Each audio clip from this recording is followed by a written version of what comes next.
For your halftime entertainment, we celebrate the 43-year reign of the speed metal kings, Metallica. With 9 Grammy Awards and 14 nominations, 38 concert tours worldwide, and 11 studio albums that span 4 decades, the Titans of Thrash remain the standard by which all other metal is measured. We begin with a 1984 classic from their second album, For Whom the Bell Tolls, followed by the 1992 tour anthem, Wherever I May Roam. And now, let's turn down the house and light up the stage for the Auburn University Marching Band and their show, Metallica. It is Wednesday evening once again, and that means it's time for Auburn Family Night. This is the show every week here at E2C Network, where it's all about you, the Auburn family, your comments, your questions in the chat, and of course, your calls as well. We're going to get into anything and everything Auburn. Let's do that right now.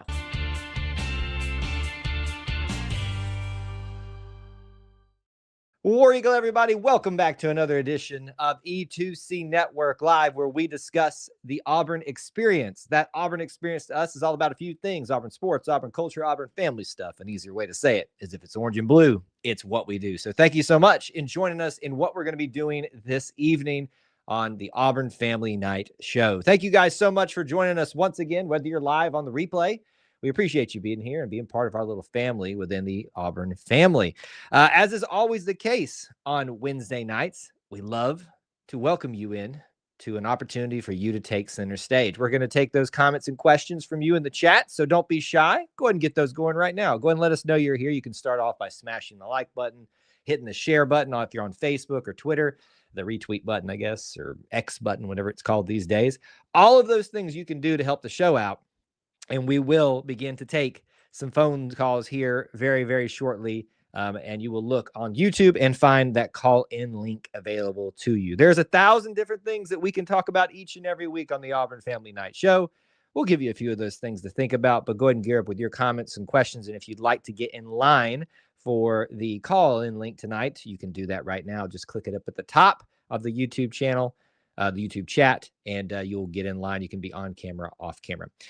Some of you may actually notice something a little bit different about the screen tonight, the backdrop. It's not that much different, but if you look down there in what should be the right corner, that's mirrored for me over here. It's my left because I'm mirrored.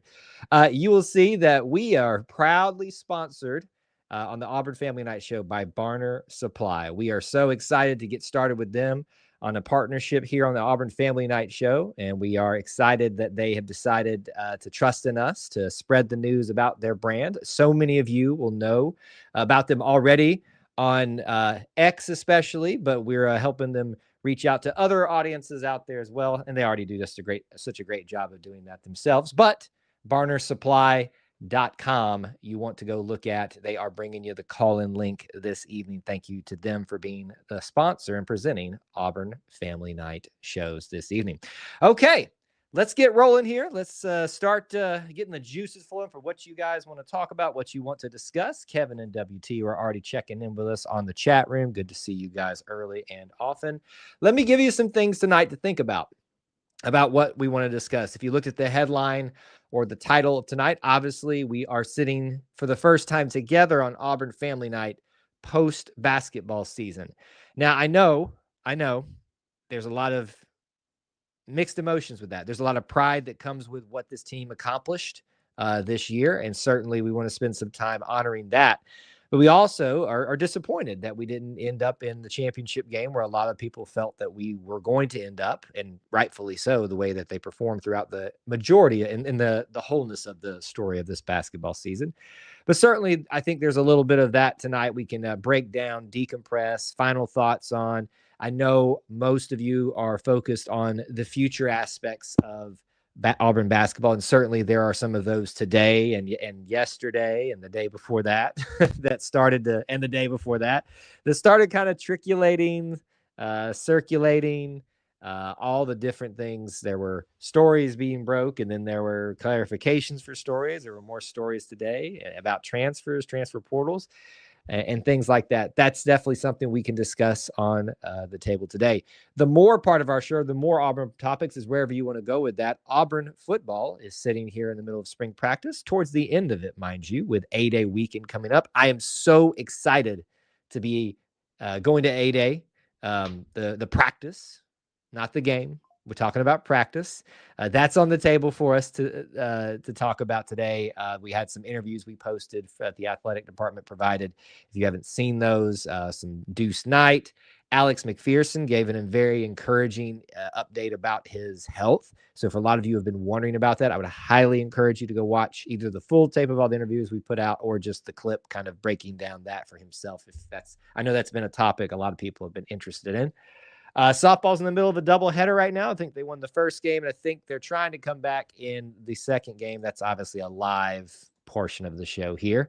They're down by 1 as I'm currently looking at in the middle of the fifth. Auburn baseball had a big win at Georgia Tech the other night here in Atlanta. So that was a big thing too. So that's a lot of the sports. A lot of the culture stuff we can get into, just random fun orange and blue related questions. Don't be shy. Jump into the chat. Let's hear from you. And we'll start taking calls here in just a second. Neil says, still can't wrap my head around how Florida hired Golden 3 years ago, and now Florida has a championship. It's because Auburn breeds champions. You have to come through Auburn to become a champion, apparently. And I say that as an assistant coach as he was, but I also say that as a as some, like, who is it? Van Plexico on X put this out there. I think is the first one I saw putting the numbers together. How many times Auburn has faced and lost to the eventual champion of a March Madness tournament, and it's like 6, maybe 7 times, something like that. Most recently, Florida. Virginia would be a big one. Syracuse. Those are probably my most top of mind ones. I think Louisville was one as well back in the day. But Auburn is a pathway to the championship for others, apparently. Listen, the tournament is made to weed out the good teams from the bad teams, but certainly you can rise to the top if you just get on a hot streak. And in no way am I insinuating that they only got on a hot streak. They certainly had to overcome some things. But obviously it's an interesting thing to see that they got there in 3 years underneath him, but it speaks to the pedigree of the coach that he is and the talent that he can acquire, which we are very much have been beneficiaries of at Auburn. Neil says, losing to the eventual champion is not a compliment. That is flat out sad. No, Neil, I'm going to disagree with you there. I didn't mean it as that's a moral victory or something like that. It's just a funny little nuance there. No, I think you actually can take a lot of pride in that. The fact that Auburn has had a shot at getting past these guys. Now that hasn't happened quite yet, and the last 2 have been in the Final Four, which is frustrating. But the fact if you got to be taken down by somebody, at least it was by the champion. Everybody else got taken down by a bunch of losers, which is just literal facts. So, all right, keep your comments, questions, topics coming. If you want to get in line for the phone line, it's open for you this evening. We've got our first one ready to go. Let's go ahead and say hello to him. You know him, you love him, Captain Optimism. What's going on, Mr. Kevin? War Eagle. War Eagle, good to see you, buddy. What's on your mind tonight? Deuce Knight. What about him? Give me some stuff about Deuce Knight. What you got? He's doing good. He's doing good in spring practice. Well, I assume he is. Now, how do you know that he's doing good? Because they had an interview with him. Yeah, they certainly did. We put that out there for you guys. But just remember, interviews don't really, they don't mean much out there on the field. They're great for getting to know the players and seeing how they they interact and stuff, see what their perspectives are on things. But and now hear me out, Kevin. I am not saying in any way that we should not think that he is a very good talent and shouldn't be excited about his future. But I think I've noticed this, not just a you thing. There's that fever for Auburn fans to get really excited about something when we're way too far in advance of the season. We got to wait and see what happens, see what he does. Yeah. Certainly, he looks like an exciting quarterback prospect for us in the future. How come Jakai entered the transfer? Say that one more. Was it Jakai Howard? You broke up. Yeah, Jakai Howard. Well, I don't know. No one else really knows now. How what I would say is if you go on X, you'll see that and maybe he put it other places too, the statement that he made. The news broke today that he was going to go into the transfer portal. And then about maybe 2 hours ago, he put out his own statement confirming that, but he clarified it and said that he wants to go into the transfer portal, see what his options are, and then potentially he left the door open. This is his own words, to come back to Auburn after that. So to me, that's what Pettiford did. well, Pettiford's doing a little bit. Well, yes, it's the same thing in essence, except for the NBA. Ja'Kai is simply going to see what other options at the college level he may or may not have. So, yeah, I mean, we'll see if either of them come back. I feel a little bit better about Tahad than Ja'Kai, but that's just speculation. Is CB coming back? Chad Baker-Mazara? Yeah. You know, he keeps teasing us on social media, and I see a lot of reasons for him to come back. I could certainly make my pitch to him, but he would probably be the star. Yeah, I could probably make a really solid pitch to him to come back. I think he knows he's coming back, and he's just kind of leaving it out there a little bit. Just they enjoy the spotlight a little bit. Yeah, he's only teasing us.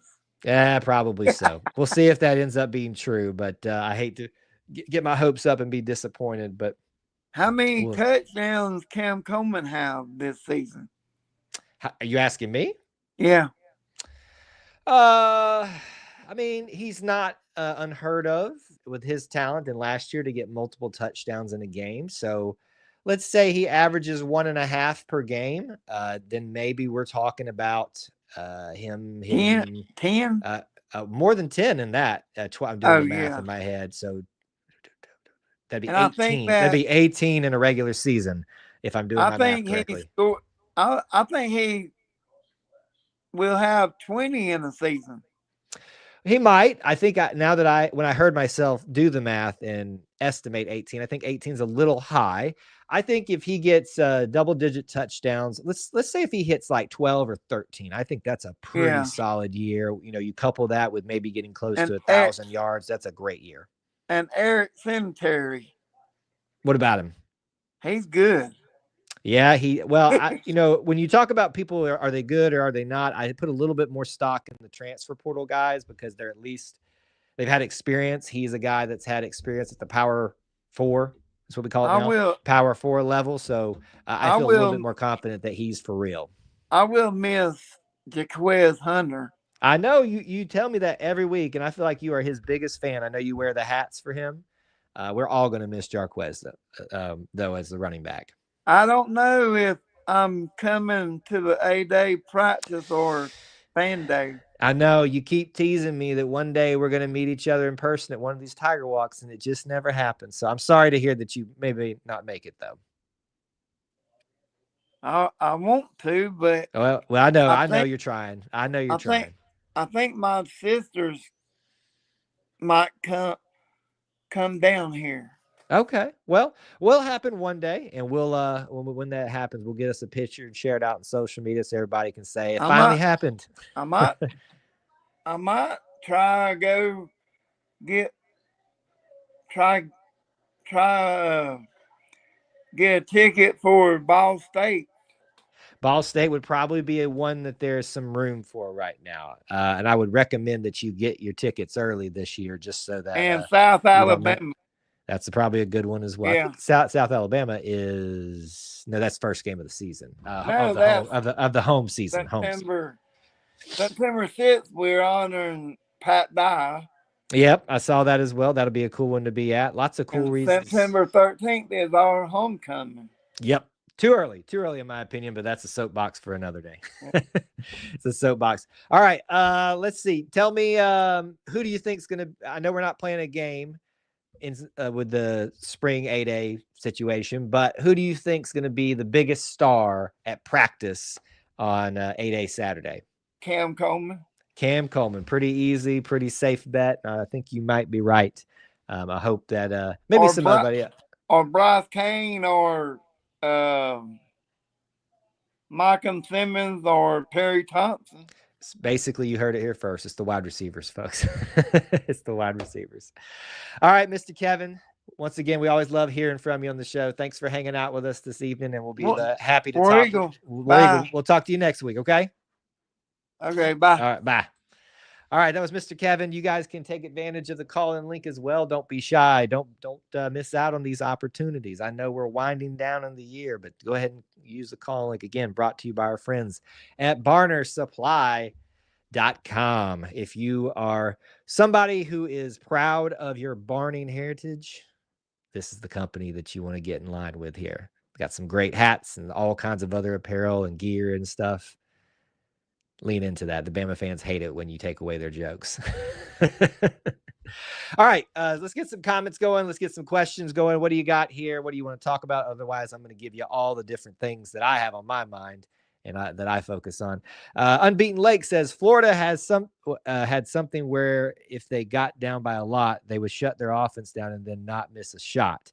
Happened to us twice, which I don't feel good about. Let me read that again. Florida had something where if they got down by a lot, they would shut your offense. I read it as your offense down and then not miss a shot. Happened to us twice, which I don't feel good about.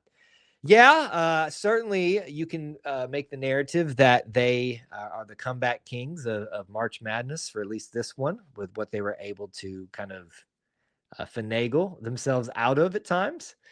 Auburn had it right there. Yeah, being at the watch party, I kind of looked around the room and I saw a lot of people settling in too easily and too confidently. And I said, yeah, this was a pretty nice way to get started, going into halftime, all that, and having a 9-point lead. But as the game went on and they just weren't, getting away, I said, they're due for a run. And I don't know how big that run will be. I don't know when it'll be. I don't know how much damage it will or won't do. The one I said, yep, there it is at the time, I think it got it down to about 3 points. And eventually they just kind of kept right there to whittle it down further over time. And before you knew it, they were shifting into the lead to take that one from us. And I think there was a lot of desperation that the guys had when that reality set in again. And I think it forced them to do some things that they traditionally wouldn't do, not stay as calm, as steady, and which no shade thrown at them for that. But I kind of felt that confidence shifting a little bit as they saw Florida doing what they had done to Maryland, what they had done to UConn, right? They played UConn, right? No, whoever they played, they had the second round game, it was the Sweet 16, Elite 8, Final Four, and the championship game where they all came back from deficits and like increasingly so over time. So they did a good job. And they are the champions. And if you got to lose, at least you lost to the champions. Everybody in this whole tournament had to lose at the end of it, except for one team. If you got to do it, you lost to the champions. I'm just so happy that for all the talk about Auburn's schedule, and as much as I even contributed to hyping it up, talking about playing Duke, playing Houston, playing Iowa State, Ohio State, playing in the Maui Invitational, playing Purdue, all of those teams, for the majority of them, showed up and showed out at times throughout the season in the tournament, and then it lived up to the billing. Everybody in the Final Four Auburn had played, which is why I felt so confident. My bold hot take that I had was that if Auburn made it out of their region, they would win the national title, is because they were the only team that had played all possible scenarios in the Final Four and the championship, which means they had a look at somebody, figure out what to do differently. But you could also flip it both ways. They also had a shot to see us previously learn and change things up. I think we can confidently say in round 2 with Auburn and Florida that Auburn definitely made headway in correcting that big mistake that they made in the middle of the season and that Florida took advantage of, certainly, and got the win. in the confines of Neville Arena. So not trying to find moral victories here or things like that, but what you would hate to see is a repeat of that, if not worse, at a neutral site. And then that really becomes, oh, they were that dominant. Now, Auburn and Florida were much closer than that first game showed.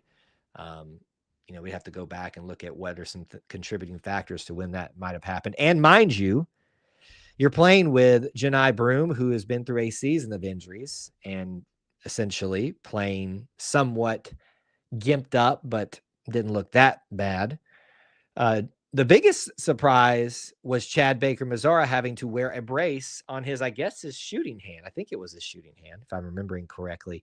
That to me was the thing that worried me once I heard that on the broadcast more than anything else. I was like, Lord, here we go. This is exactly what they needed. One of our most dynamic players is going to be limited in dexterity.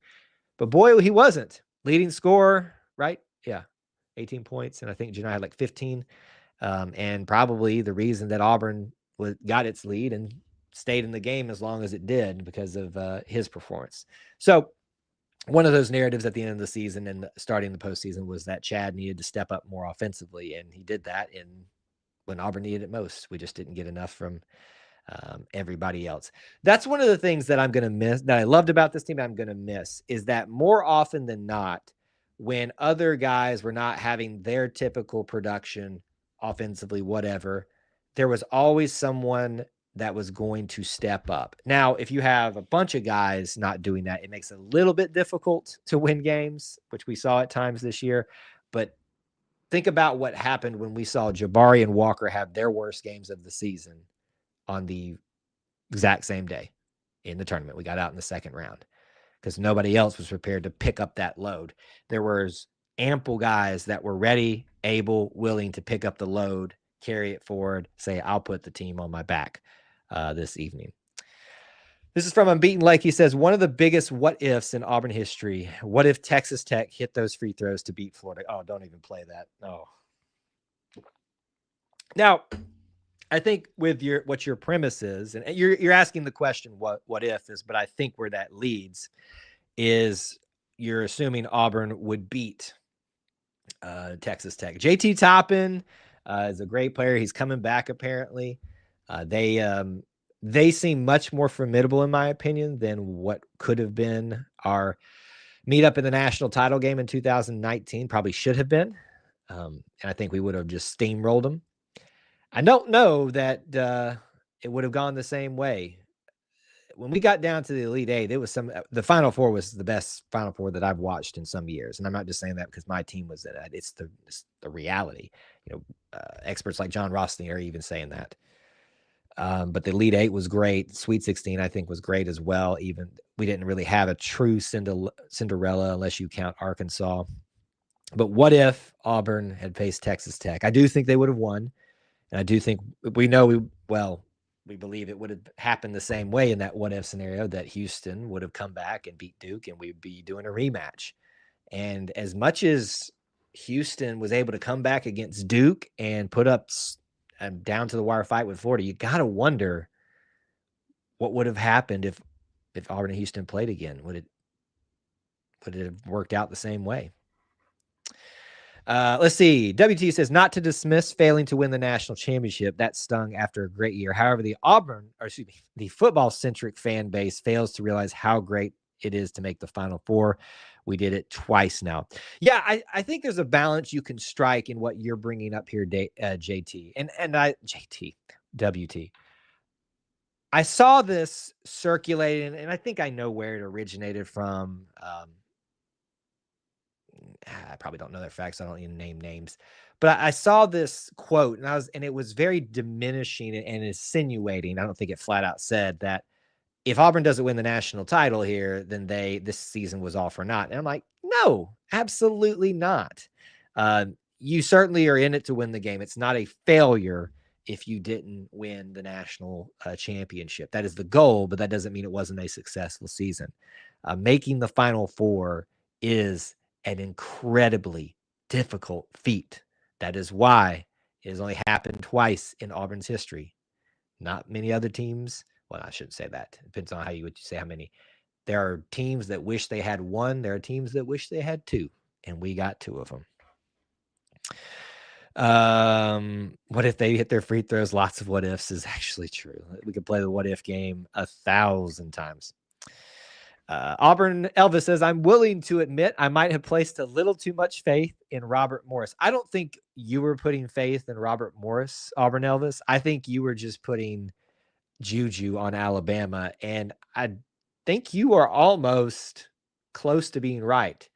They were in position to compete for the end of that game until probably 5 minutes left when Alabama finally started pulling away and it made it look a little bit better. But when you said that throughout our Pick'em show, and I saw that happening on my screen, I said, hello, hey, look at this thing. Yeah, you noticed that the Yale commentary kind of dropped off a little bit, and I think that's why they realized how close they got to having their Yale moment. At least we only lose the teams with one name or one word in their name. Let's see here. 2 Final Fours in 6 years, 5 seasons whichever you want to count it, 5 seasons is a huge accomplishment. It absolutely is, and it should be celebrated. It should be recognized. It should be not diminished in any way. And I was asking this on the TikTok lives that we do, or it was either today or yesterday. You want to play the what if game. You just wonder, what if Auburn had made this Final Four with not as formidable of a Final Four group? Probably their national championship. But then that kind of sours it. So to me, there were no excuses for anybody. No excuses could be made against anybody else for winning the national title. We all knew the best teams were there. We knew it throughout the entire season. We knew it when they got there. No excuses. If you lose to the best. If you win, you beat the best. And that is a place of honor. Not the place of honor you want, but it is a place of honor. Unbeaten Lake says the hardest part is we don't know when we'll get another chance. It could be next year. It could be 30 plus years. Well, that's just basketball. I hate to break it to everybody, but that's the way even the Blue Bloods feel. They don't know when it's going to happen. Sure, they may have a little bit of extra confidence because that's in their history to more often than not be in the tournament. But what you should rest easy in is to actually have a shot at it. You got to be in the tournament. And since 2000, and Bruce got here in 15, whenever he got here, he didn't make the tournament his first season flat out because the team just wasn't that good. The second year, he had a decent team, but they just missed out and he didn't want to go to the NIT. The next year, we were making the tournament. And every year since then, except for COVID, which we were going to make that tournament and dominate it, in my opinion. Easy to say now, but I truly think we were.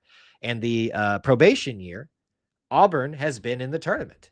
So you know that Bruce Pearl is going to put you in a position to compete for that. So you should know every year that should be an expectation. Making the tournament, getting past the first weekend, should be the expectation. That's the standard that has been built, and that is a great standard for Auburn, who has not had that for so many years.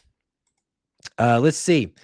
Neil's bringing this up again. I haven't read it fully here. But he says, I have nothing but admiration for Bruce Pearl. He's been wonderful for Auburn. I'm just perplexed at how Todd Golden has turned Florida from junk to champions in 4 years. I'm going to disagree with you a little bit. I don't think they were junk.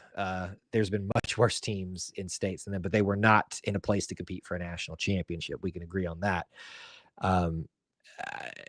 I think you're falling a little bit victim to the, smelling, what's the expression? The grass is greener on the other side type of situation. And we all do it. Look, it's hard to not see the success over there and go, why not me? Why not us? Why not, why does that happen for them and not us? But you gotta be thankful for what has happened. And you've expressed that you are.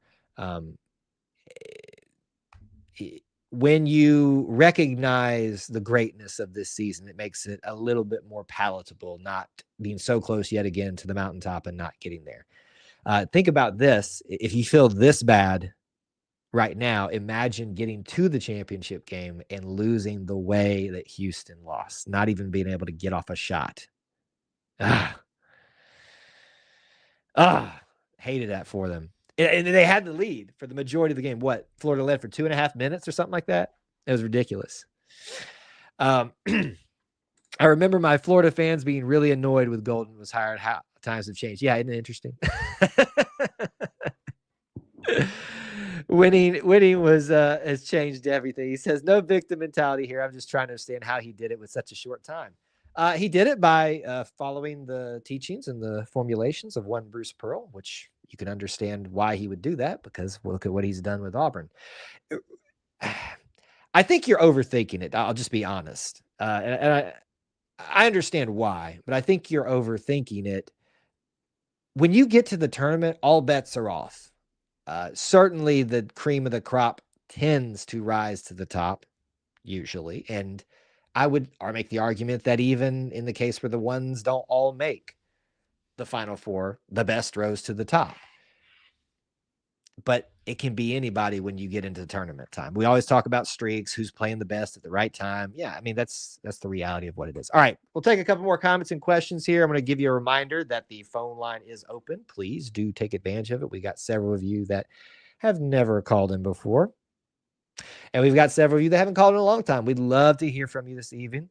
And we also want to remind you of our friends at Barner Supply who are now sponsoring Auburn Family Night. And we have planned to have them around for a little bit here. So you'll get to hear about them. You'll probably see me wearing some of their gear once it arrives on the shows. But Auburn Family Night is Barner Supply Night. Barn out, boys and girls. Take advantage of that phrase that Alabama thinks they can use against us. Can I just take a second here and we'll get back to your comments and questions.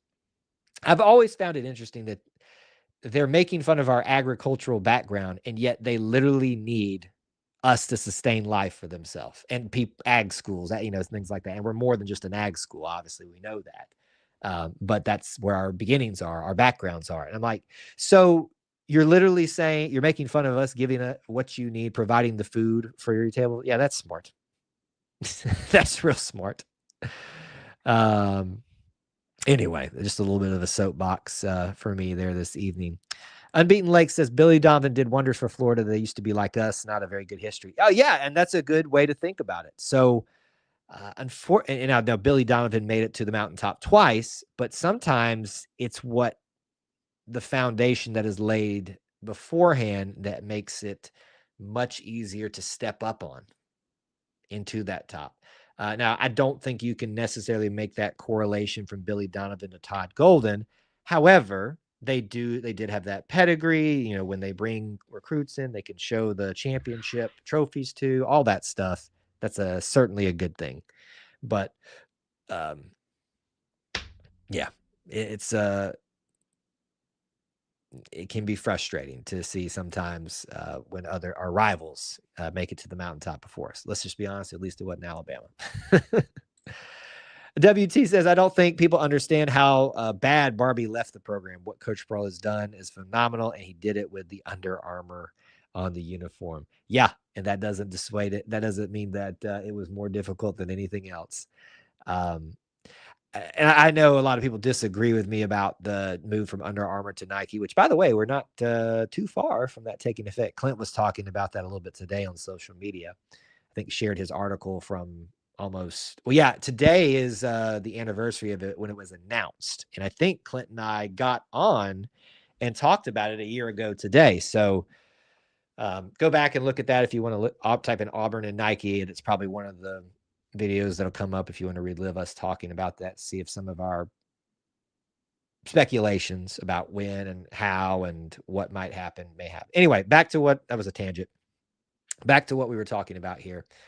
Today, and I don't mean this in a rude way to anyway, but this is on the TikTok live today. You could tell I was talking to a very young person that hasn't had a lot of time to mature and to do a lot of critical thinking on topics. Like they hear a topic and they just run with it. And they don't, when you ask them for facts or press them on the facts, they don't have any. And he was flat out trying to convince me that he even said at one point, teams play better in non-Under Armour gear. And I'm like, no, they don't. And if they do, then you've got a bad coach. So it's just one of those things, this mythos that Barbie made an excuse for, others make excuse for. It's just not there. Neil says, of course I'm overthinking. That's what I do. Should try doing it less. It's very freeing. No, I'm kidding. I still overthink things. Let's see here. I'm perplexed as to why people make fun of agriculture. It makes no sense. Now, the majority of their comebacks. The best comeback they have is the national championships things, but then there's so many digs that you can have at that about, oh, you claim this one, that one, all that kind of stuff that I think they know they've got some weaknesses there, so they got to go somewhere else, and they think it makes sense. Patiently waiting for Calipari to hire Barbie. You would think as much time as Barbie has spent with Calipari, and that's what it was sold on, right? When he arrived here at Auburn. Oh, he's a pedigree of Calipari. We've got his guy coming in here to turn this program around. Boy, were we wrong. If I remember correctly, this is from Neil. Barbie was fired right after AU lost in the SEC tourney. They fired him as he was walking off the court. I think you are correct. I do think you're correct. Which wasn't quick enough, in my opinion. I was, y'all know me. I'm not someone that gets on these coach hate man wagons typically. If they're here, our guys, I'm gonna support them as long as there is a reason to. But the day he said that we couldn't win because we had Under Armour, that was the day I was out. Out, and you get out of my program. WT, tell Uniform Boy, Clint Richardson, he needs to come back on here. You told me that last week, I think. You guys can go hit him up as much as I can. I might see him this weekend. He can even showcase those awful designs he comes up with. Don't worry, he'll do that this summer, and I would assume we've been doing it every year since the dawn of time. So I would imagine he and I will get together for the weird Auburn uniform concept designs thing again this summer. That's the thing. So we are starting to move into this time period, and it's weird this year because we got to have so much extended basketball, and football's schedule is changing and being weird this year and was not really announced that much this year. Like, did y'all realize that they were practicing for a week before most of the public knew that they were? I had a hint that it was going on, but I was like, I haven't really seen anything from the athletic department. And then it was just like, oh yeah, we've been practicing for a week. Hello.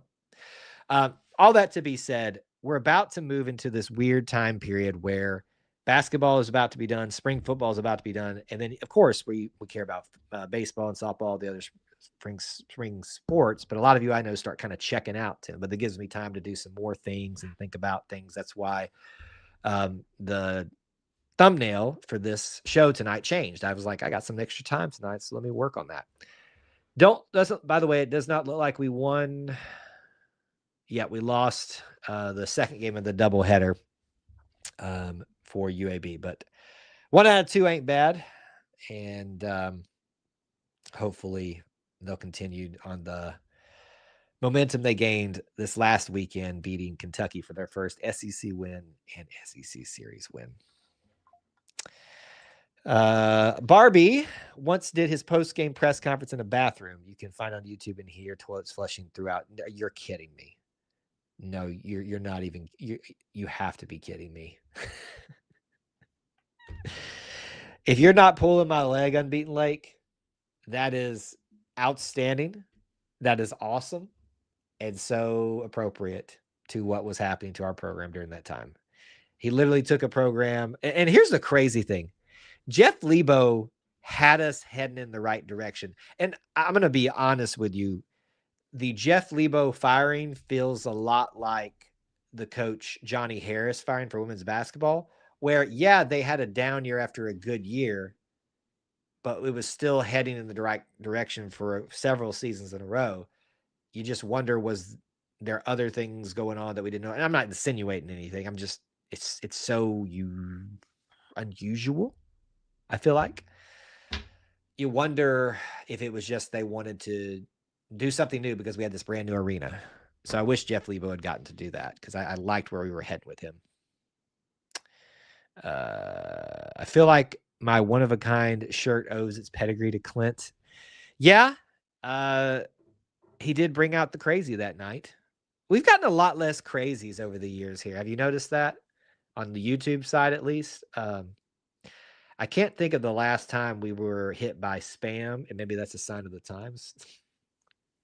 For us here, I don't know. Maybe I'm kind of basically saying, Kyle, you become not as popular. But for a while there, we were seeing like some weird, creepy spam thing pop in every once in a while. We don't really see that much anymore. We need more dustbusters. Well, no. No, we don't. Now that I know I can't make the thing about that. Former beat writer Josh Vitale, what's he doing these days? Is he ever, where did he go? Brought it up a couple years ago and talked about how awkward it was. Where was it? Was it like at a away stadium? Why would you record in the bathroom?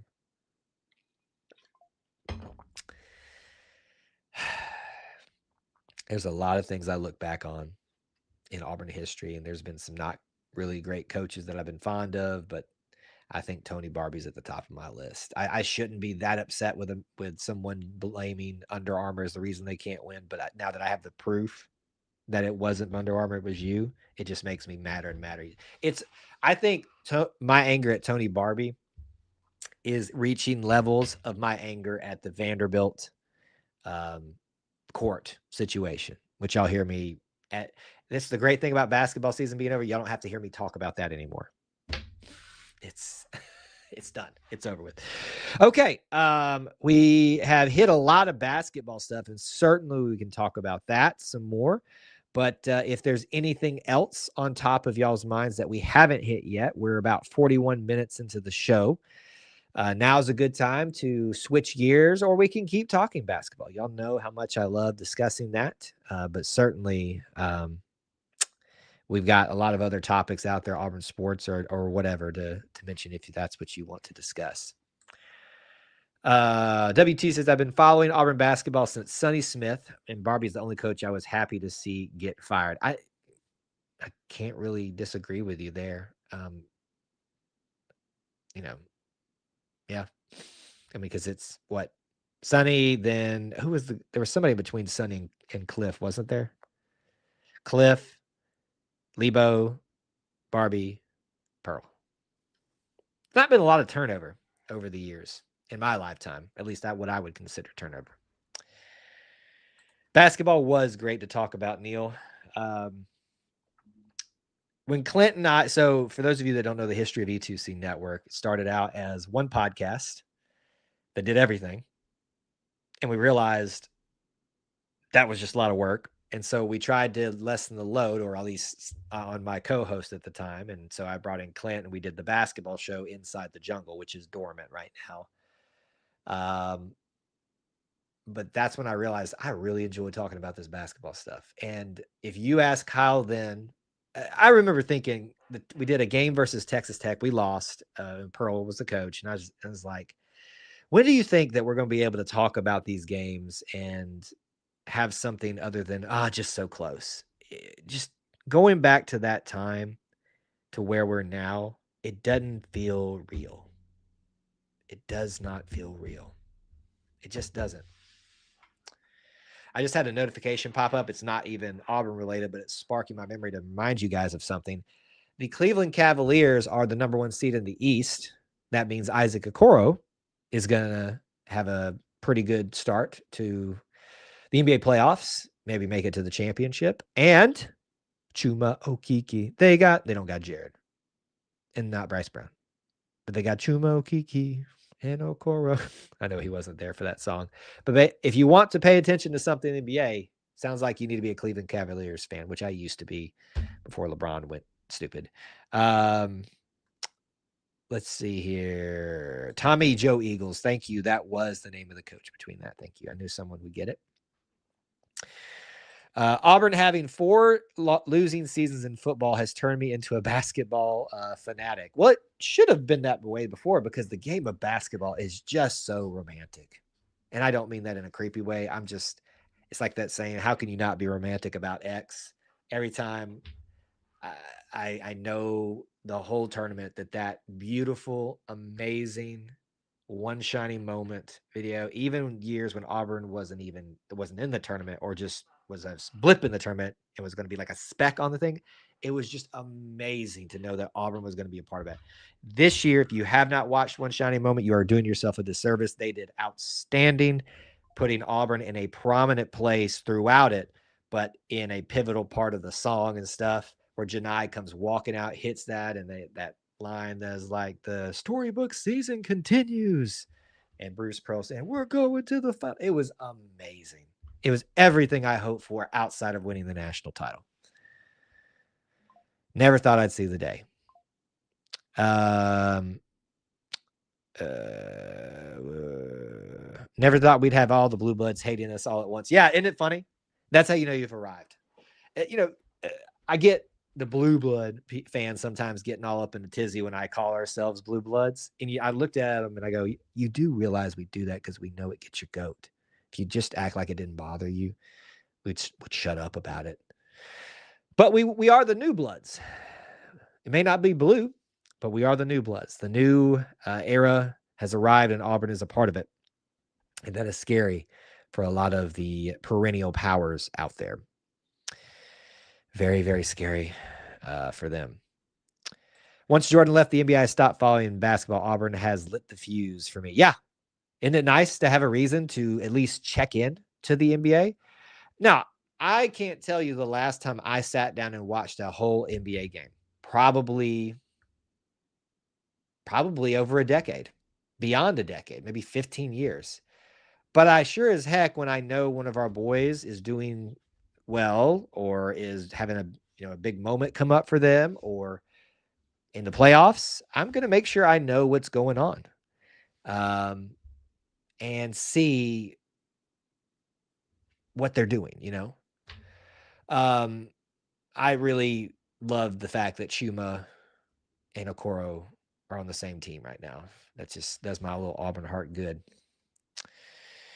Let's see here. I feel Coach Pearl has turned Auburn into a 2-sport school from a football only school. Now, see, you're just wrong there. We're an everything school. We always have been. People just don't recognize it. It may be in some of y'all's minds, but for me, it's always been out. That's why I got into trouble when I started this whole thing, trying to do everything in just one show, which I guess technically we're doing now in some ways, just different way of doing it. It's all about the whole Auburn experience, not just that. What's going on, Gray? Gray's one of our former co-hosts for Inside the Jungle. Yeah, we've thought about bringing back that show or some format someday, but I think our needs have been covered by the YouTube stuff and putting the audio out there for now. That's why we haven't really made a press for that. But Gray's been on the show with his dad, me and Clint. I had, I don't know if y'all remember Drew from back in the day. Drew and I did it for a season, I think, together, maybe half a season. But I love talking basketball. I was going to find a way to put my thoughts out there, even if I wasn't on the Inside the Jungle show. By the way, one year I got a call. It was actually while I was standing in line to go vote for, I think, a primary or something like that. Clint calls me. He's like, hey, did you notice this there's somebody at Auburn that's trying to start an Inside the Jungle, not only blog, but podcast. And I said, oh no, we got to go talk to them, see if we can get them to back off without using it. And thankfully they, as many podcasts do, don't last. And they went off into the distance. Blue Bloods tend to be old and stinky. Wow. Didn't think of it that way, but yeah. The NBA, this is becoming the NBA show now. The NBA is unwatchable in the modern era. I grew up a Bird, Magic, Barkley slugfest that NBA used to be. Yeah, those were good times too. He says, my comment about AU being a 2-sport was not a slight for other athletics. I meant in the national scene and media. Okay, yeah. I could get down with that way of thinking about what you said there. Sure, yeah. Auburn was mainly thought of as a football school in the non-Auburn mind, and that's fair way to think about it. Pearl's changed that. I would argue that Butch has already changed that. And let's be honest, Auburn had a little bit of history in baseball because of Bo, because of, they've made the World Series previously, and it wasn't a lot, right? But I think Butch has changed that. We know that Jeff Graba has changed gymnastics. If y'all are not, I know I'm talking to, what's the expression? It's going over some of y'all's heads, but some of y'all need to tune into what the track and field team is doing. We came within few points of winning a men's national title in outdoor last year. Did pretty well in indoor this year. Y'all need to pay attention to that. Auburn's doing well in everything. over the whole story, not just a one moment where you can say, they lost their coach this year. Okay, well, but it's got a good history no matter what. Latrell on Facebook, good to see you, my man. Thanks for hanging out with us this evening. I feel like we always see you at the end of shows. You must be working late or something like that, but I'm glad you can stop in and say hello. All right, this is from Draven. Draven? I don't know how to pronounce that, but I hope I am. Do you think Chad remains at Auburn? Yeah, we talked about this a little bit earlier with our caller. I feel good about it. I think Chad knows that he's found a pretty sweet deal at Auburn. He finds himself as prior, if you want to call it the trifecta for Auburn this year, was most likely Janai, Chad, and Tahad. He's the only one that is right now not declared anything else. He hasn't said he's not coming back. He's teased it a lot. I think he enjoys the cat and mouse game, as we've seen from his play out there. So, yes, I do believe that he will be back. But that is only speculation. Don't know Chad. I think I've interacted with him just a few times. He probably doesn't know me from Adam or anybody else from E2C work from Adam, but I do think Chad will come back and be a big part of the team next year. Unbeaten Lake says, I'm eager to see our Nike basketball uniforms. Honestly, Nike uniforms are either amazingly good or really, really mid. I feel like that's what everybody says about every brand. I'm just not that deep in the apparel world to care that much about it, but I understand that it's a big thing for a lot of people. What's going on, David? Okay. We're 51 minutes into the show. We still got plenty of time left to cover topics. So if you've got something to bring up, keep in mind, if you're just getting here, we may have covered your topic already, but go ahead and bring it up if you need to. But let's get some fresh things out there, some perspectives, whether it's timely or not, meaning like current events, sports related or not. Just keep it orange and blue related. Phone line is staying open for just a few more minutes. If you want to give it a try, tonight's the night to do it. It's been a quiet night. Even if you just want to like pop in, just say hi and then run away. If you're scared like that, give it a try. It's not that bad. I promise. I don't bite. You can be on camera or off camera. Let me remind you of a few things. We have a big, and I do mean big, weekend ready for us with 8-day weekend. I'm so excited to be back in Auburn yet again. Get a little pop off this. My voice is getting a little parched here. My cough's finally dissipated a little bit, but I'm a little bit dry. Anyway, 8-day weekend, lots of content. Let's talk about it. We are going to be live streaming. Oh my gosh, what's going on? There we go. Tiger Walk live. If you want to watch that, the pages for all these things are already set up on YouTube. So go ahead and hit the notify me bell on those pages. Hit the like button so you make sure that you know when it goes live. If you're subscribed, that helps as well. But don't miss out. It will be fun. Obviously, Wi-Fi permitting, but we haven't had a lot of problems with that lately. So I feel confident that we'll be able to broadcast Tiger Walk live, Auburn 8-day spring event, because it's not a game, it's a practice, but it's more than that. That's going to be out there for you. We will do a post 8-day practice discussion of some sort. There are times set for all of these things, but keep in mind they are tentative, especially this one, because I'll be on the field for the autograph session, taking footage and stuff like that of players and the fans. So make sure you just be flexible, and I will get on that stream as shortly after all of that I can and get settled in, depending on where I'm parked as well. And a very special, the Auburn Experience episode 121. We are planning to do one from campus.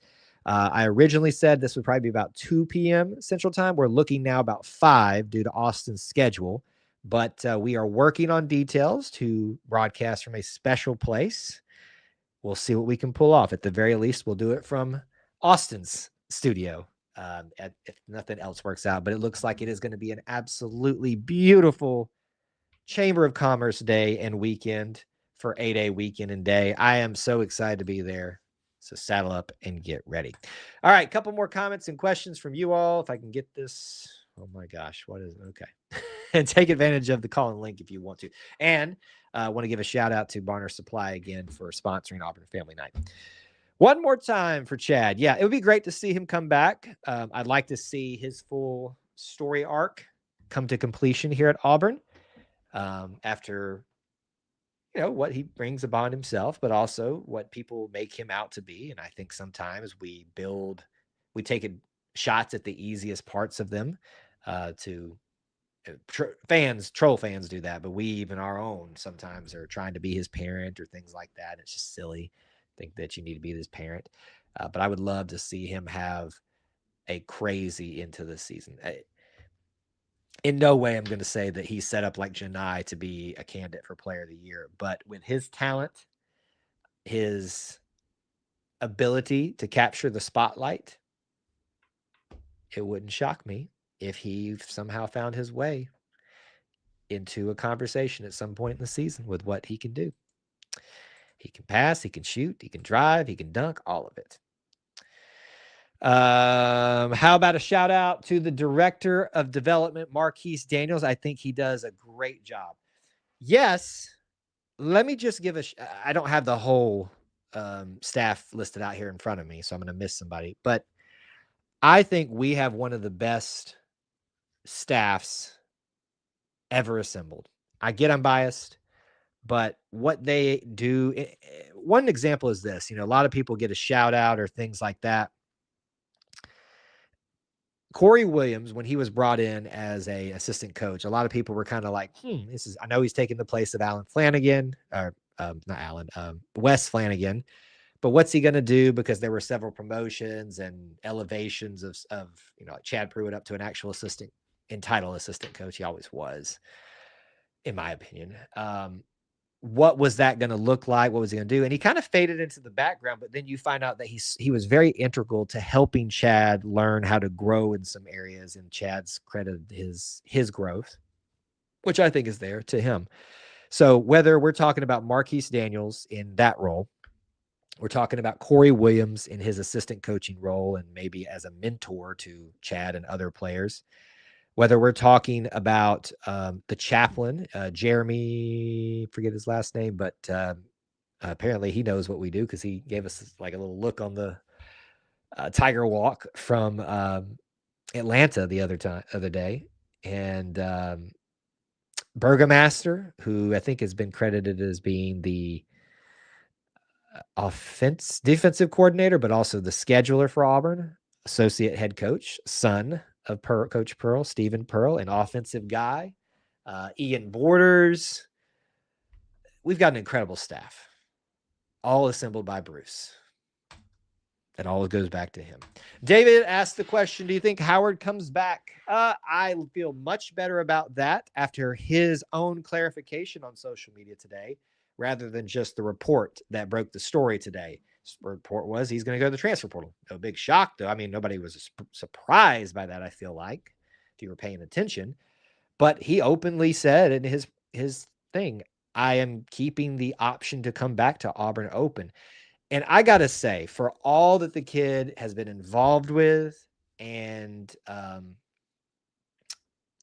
criticism that he's faced and opportunities that people perceive he hasn't gotten for some reason here at Auburn, I got to say that was the most mature way to handle that. He put out this nice, amazing statement and said, I am just going to see what my opportunities are. And I think that is 100% fair. You know the talent that he is, what he's capable of, what he could be. I gotta give him some kudos, man. Just being very complimentary of Auburn, as most are, but just saying, like, I'm not ruling it out. I could come back. That's a good way to do that, because what that implies is this isn't about me being upset. This is simply me recognizing that I might need to explore some options if there's not going to be an exemplary amount of playing time for me next year. But if I can't find that out there, if I can't find the right deal I want in NIL, I really like this place.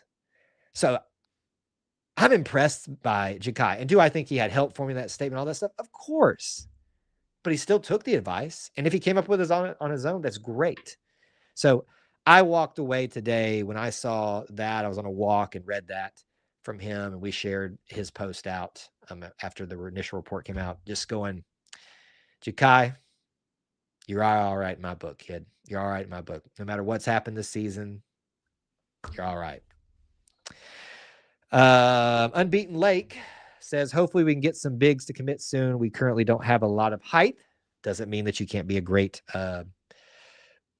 team, though. Houston nearly won the national title with nobody above 6'9", I think was their biggest player that played regularly.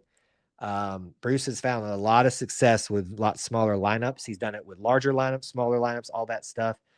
Everybody seems convinced that 1 year the narrative changes. You got to have big guards. Then it's like you got to have quick guards. Then you got to have guards that can score more than everybody else. Everybody moves the goalpost to fit what the narrative is most that year. I trust Bruce. Bruce has done enough to show Auburn fans they should not be worried. Does that mean we're going to the Final Four next year? No. Doesn't mean we're not. No. It simply means Bruce has shown you he can put together. It's not just a fluke. He can get there to the mountaintop. Well, the peaks of the mountaintop, as we described on the podcast this week, yet again. Jeremy Napier, thank you. I forgot his last name, is the team chaplain. And I haven't had a chance to, one-on-one speak with him yet. I'm thinking about asking for an interview this summer, with him. And we might have him on and talk to him a little bit about faith, family, and basketball. Might be something else related to that we do. But anyway, so we may do something with him this offseason.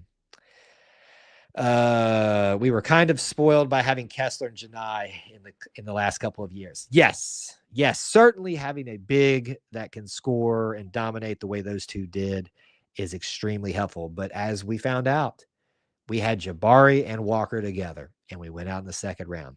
You had Janai, but it wasn't just Janai. You had a team assembled around him that could elevate him, let him do what he was born to do, lead in the right ways. And it worked. We'll be back there again. So while you're sitting there, don't be worried about these visits, who's in the portal, who's not, who's leaving. When they get here, they're going to get here. You are wasting your life worrying about those. And I know it's going right over some of y'all's heads. Don't spend your life worrying about transfer portals, who is and who isn't not here yet. Who's going to get here is going to get here eventually, and we are going to talk about it then. WT says, Coach Pearl is able to change his game according to who he has on his roster. He has certainly exemplified that. All right, here's what we're going to do. Last minute rapid fire. If you got anything, put it in the chat right now before we get out of here. We are closing down the phone lines for you this evening. Once again, we want to give a shout out and honor Barner Supply. Visit them at barnersupply.com. And we'll have some other things. We're probably going to have some gear we can wear and stuff like that soon, from what I understand, and other things out there in this partnership that we're going to do with them. Planning for this to be a longer term thing. So you'll be seeing them around on Auburn Family Nights for a while is the goal, the plan. Matt, I hope I'm not speaking out of turn there. But we are excited to have them on, and I hope you guys will go visit them. You can follow them on social media like X. And they will hopefully have an opportunity in the future, maybe to call in or visit in the chat with us a little bit. But barnersupply.com, make sure you tell them E2C Network sent you.